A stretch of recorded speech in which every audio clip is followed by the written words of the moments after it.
한국은행이 기준금리를 12개월 연속 연 3.25%로 동결했습니다. 대외경제 불안과 유로존의 정치적 불확실성 때문으로 풀이됩니다. 한국전력이 오늘 열린 전기위원회에 전기요금 13% 인상을 요구했지만 전기위원회가 반려 의견을 낸 것으로 알려졌습니다. 남미 페루에서 수력발전소 후보지 시찰에 나선 한국인 8명 등 14명이 탑승한 헬리콥터가 실종됐습니다. 수색 작업이 벌어지고 있지만 기상이 나빠 난항을 겪고 있습니다. 헌법재판소가 없어진 법률 조항을 적용해 기업체에 세금을 물린 대법원 판결의 위헌 결정을 내려 파장이 일고 있습니다. 안녕하십니까. OBS 경제플러스입니다. 첫 소식입니다. 한국은행이 기준금리를 1년 연속 연 3.25%로 동결했습니다. 대외 경제 불안으로 국내 경기가 침체를 보이고 있지만 유로존의 정치적 불확실성으로 기준금리에 변화를 주기 힘들다는 판단입니다. 이상희 기자입니다. 한국은행 금융통화위원회는 이번 달 기준금리를 연 3.25%로 동결했습니다. 지난해 6월 0.25%포인트 금리를 올린 뒤 정확하게 1년 동안 동결 행진이 이어졌습니다. 금통위의 이번 동결 조치도 불안한 대외 경제 변수와 물가 인상 압박 가능성이 공존하는 가운데 나온 고육지책으로 풀이됩니다. 국제신용평가사 피치는 스페인의 신용등급을 한꺼번에 3단계 낮추는 등 재정 위기는 유로권 중심부로 향하고 있습니다. 유로존이 불안하다 보니 조금씩 회복되던 미국 경제도 다시 침체 기미를 보이고 있고 중국과 인도, 브라질 등 신흥시장도 내리막입니다. 대외 경제 불안은 국내에도 전염돼 수출은 3개월째 마이너스를 기록하는 등 실물 경제 곳곳에 빨간불이 켜졌습니다. 경기 침체에 대한 우려가 커지자 중국은 어제 오후 기준금리를 0.25%포인트 전격 인하하면서 경기 부양에 나섰습니다. 하지만 기준금리를 낮추면 인플레이션 기대 심리를 자극할 수 있다는 지적도 만만치 않습니다. 지난달 소비자 물가 상승률은 석 달 연속 2%대를 기록해 겉으로 보기엔 안정세지만 정책 효과 등을 감안하면 3%대로 평가됩니다. 전문가들은 오는 17일 그리스 2차 총선과 이달 말 유럽연합 정상회의 등 정치적 변수를 앞두고 있어 기준금리에 변화를 주기 힘들었을 것이라고 평가했습니다. OBS 뉴스 이상희입니다. 정부는 오늘 오전 전기위원회를 열어 한국전력이 요구한 전기요금 인상안을 논의했습니다. 전기위원회는 이 자리에서 한전이 제시한 전기요금 13.1% 인상안에 대해 반려 의견을 낸 것으로 알려졌습니다. 전기위원회는 전기요금 인상에는 공감하지만 산업용 전기요금을 일시적으로 많이 올리는 것은 바람직하지 않으며 종류별 요금 인상에 균형이 필요하다는 의견을 제시한 것으로 알려졌습니다. 2.77배인데. 오늘 코스피 지수는 미국의 경기 부양 실망감으로 반등 하루 만에 하락 마감했습니다. 현대증권 김지윤 씨가 자세한 소식 전해드립니다. 오늘 코스피 지수는 12.31포인트 하락한 1835.64로 마감됐고 코스닥 지수는 4.19포인트가 내린 461.99로 끝났습니다. 중국이 지난 2008년 이후 거의 4년 만에 기준금리를 인하했지만 미국 버냉키 의장의 3차 양적 완화 정책에 대한 구체적인 언급을 하지 않은 것이 부정적으로 작용하며 뉴욕 증시가 혼조세를 보였습니다. 상승 출발했던 코스피 지수는 이내 약세로 돌아서며 장중 내내 부진한 모습을 이어갔습니다. 장중 외국인과 개인이 매도세를 보이며 지수를 끌어내렸고 장 막판 외국인이 매수로 돌아섰지만 지수 상승에는 큰 힘이 되지 못했습니다. 한국은행이 기준금리를 동결한 점도 시장에는 큰 영향을 주지 못했습니다. 오늘 삼성전자와 SK하이닉스가 하락했고 현대차와 기아차 등 자동차주도 부진한 모습을 보였습니다. 반면 한국전력은 전기요금 인상 기대감에 엿새째 상승했고 포스코가 1% 넘게 또 SK이노베이션과 삼성생명 등도 오름세를 보였습니다. 지금까지 현대증권에서 전해드렸습니다. 5월 10일 부동산 대책에도 불구하고 주택시장이 전혀 힘을 쓰지 못하는 가운데 수도권에서는 다음 달 입주 물량이 올 들어 가장 많이 쏟아진다고 합니다. 이 자세한 내용 부동산 1번지 최훈식 실장과 알아보겠습니다. 오랜만입니다. 실장님, 안녕하세요. 네. 예, 안녕하십니까. 네, 이 5월 10일 대책이 나온 지 벌써 한 달인데요. 이 효과가 기대에 미치지 못한다고요? 네, 그렇습니다.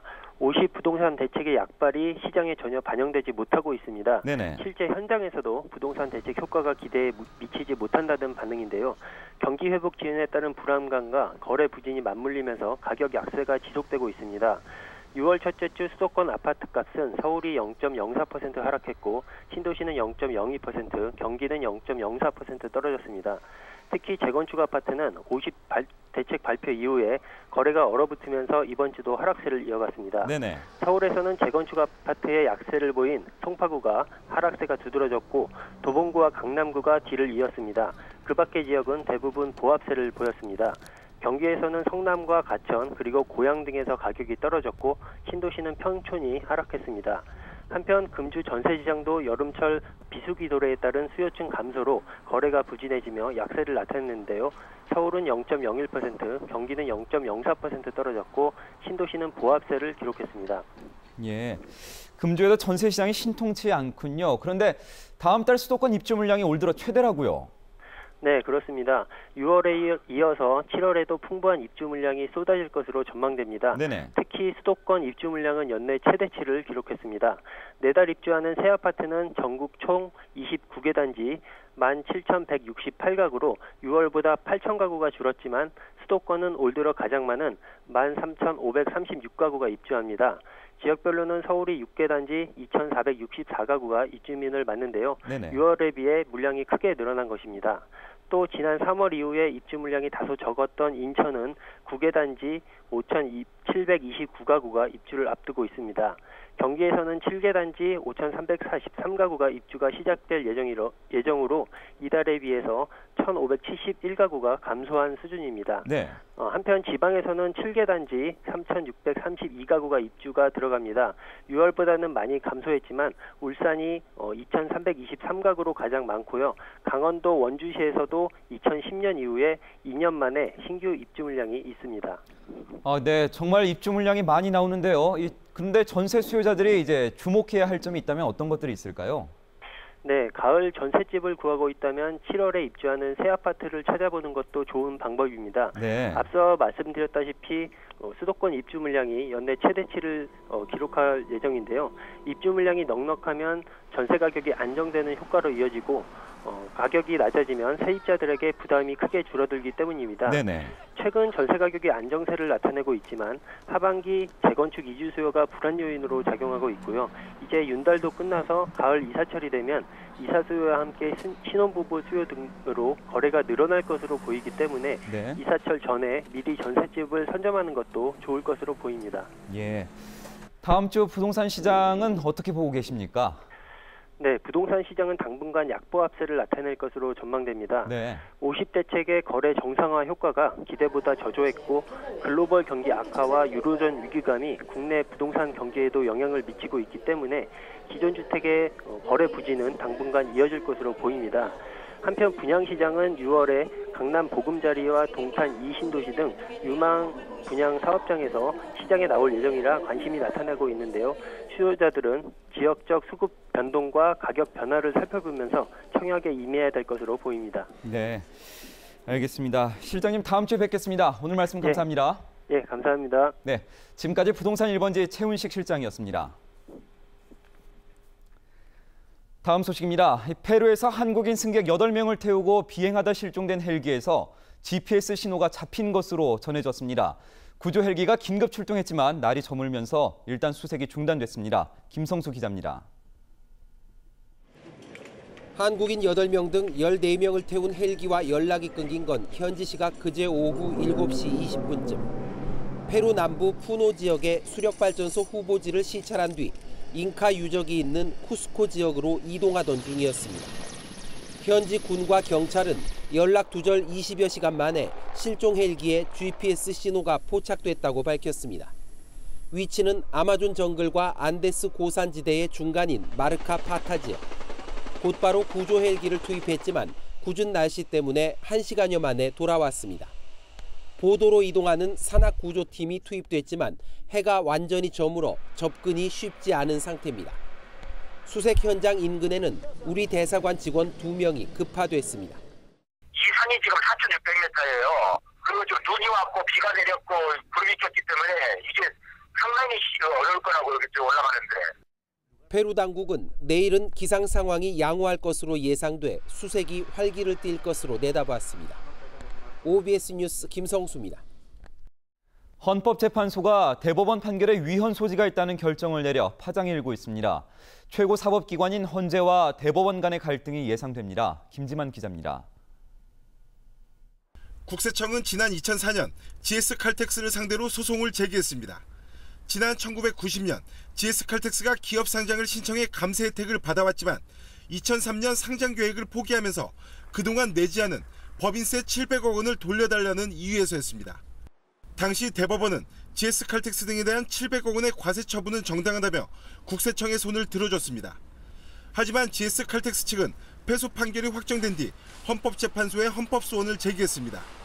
법인세 부과의 근거가 된 조세감면 규제법이 소멸했는데도 이 법률을 근거로 세금을 물린 것은 형평성에 맞지 않는다는 것이었습니다. 헌법재판소는 결정문에서 실효된 법률 조항을 여전히 유효한 것으로 해석한 대법원의 판단은 위헌이라고 밝혔습니다. 사라진 법률을 유효하다고 본 것은 사실상의 입법 행위로 헌법에서 정한 권력 분립 원칙에 반한다고 본 겁니다. 이번 결정은 문제가 된 법조항에 대한 위헌 여부지만 사실상 대법원의 법 해석을 뒤집은 것이어서 파장이 예상됩니다. 헌재가 3심제의 근간을 뒤흔드는 사실상 4심제와 같은 판단을 했기 때문입니다. 이번 헌재의 결정으로 GS칼텍스는 법원에 재심을 청구할 수 있지만 이를 법원이 기각할 경우 사건은 다시 헌재로 돌아오게 돼 있어 헌재와 대법원의 사법 주도권 다툼을 위한 갈등은 심화될 전망입니다. OBS 뉴스 김지만입니다. 새누리당이 오늘 오후부터 이틀간 충남 천안에서 19대 국회의원 연찬회를 열어 경선 룰과 6대 쇄신안을 집중 논의합니다. 당 지도부가 경선 룰 협상을 위한 경선 준비위 절차 없이 곧바로 경선 관리위를 발족시키기로 하자 비박계 후보들은 강력 반발하고 있습니다.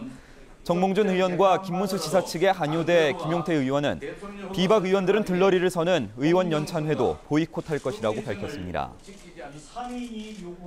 민간인 불법 사찰 사건의 핵심 인물 중 한 명인 진경락 전 총리실 공직윤리지원관실 과장이 지난해 4월 불법 사찰을 폭로하지 않는 대가로 이영호 전 청와대 고용노사 비서관 측에게 비례대표 국회의원직을 요구했던 것으로 드러났습니다.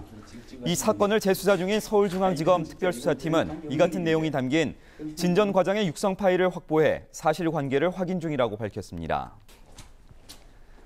정부는 지난 2000년 북한에 지원한 식량 차관의 최초 상환과 관련해 오늘 한국수출입은행장 명의로 환수 촉구 통지문을 발송했습니다. 통일부 김영석 대변인은 정례 브리핑에서 북한이 대북 식량 차관의 첫 상환분 69억여 원을 상환 기한인 어제 사정까지 보내지 않았다면서 이같이 밝혔습니다. 김 대변인은 국민의 세금으로 지원된 대북 식량 차관은 남북이 합의한 대로 상환돼야 한다며 북한에 대해 성실한 합의 이행을 촉구했습니다. 끝으로 날씨입니다. 주말인 내일은 서해상에 위치한 고기압 가장자리에 들며 전국이 가끔 구름 많겠습니다. 아침 기온은 서울 19도, 인천 18도, 낮 기온은 서울 30도, 인천 27도로 오늘과 비슷하거나 높겠습니다. 바다의 물결은 전해상에서 0.5에서 2.5m로 일겠습니다. 선단만 받아도 가입하지 않아도 차량용 청소기가 진짜 무료. 바닥의 흙과 모래를 강력하게 싹싹. 틈새 전용 노즐로 콕 박힌 먼지를 쏙쏙. 강력 흡입 차량용 청소기가 무료. 지금 전화주세요. 다친 피해자가 합의를 요구하면 실제 합의한 금액대로 교통사고 처리 지원금 보상. 벌금이 있으면 벌금도 보상해드리고 자동차 사고 변호사 선임 비용도 보상해드립니다. 실수로 남의 물건을 망가뜨리거나 화재가 났을 때, 남을 다치게 했을 때도 가족 일상생활 배상 책임 보상. 교통상해 후유장애 시 지급률에 따라 보상. 대중교통 이용 중 교통상해 사망 보상. 여기에 교통상해 입원 일당 입원비와 자동차 부상 치료비도 드립니다. 더 좋은 건요, 갱신이나 할증이 없어서 보험료가 만기까지 한 번도 오르지 않는다는 것. 그러니까 꼭 동부화재로 가입하세요. 잠깐! 택시기사, 레카 운전자, 긴급 자동차 운전자 등 직업 운전자를 위한 영업용 플랜 별도 가입 가능. 동부화재 다이렉트 운전자 보험. 선단만 받아도 가입하지 않아도 차량용 청소기가 진짜 무료. 바닥의 흙과 모래를 강력하게 싹싹. 지금 전화주세요. 단 이 보험의 일부 특약은 다수 계약 시 비례 보상되고 운전자 비용 담보는 음주, 무면허, 도주사고 시 보상에서 제외됩니다. 080-993-0000 080-993-0000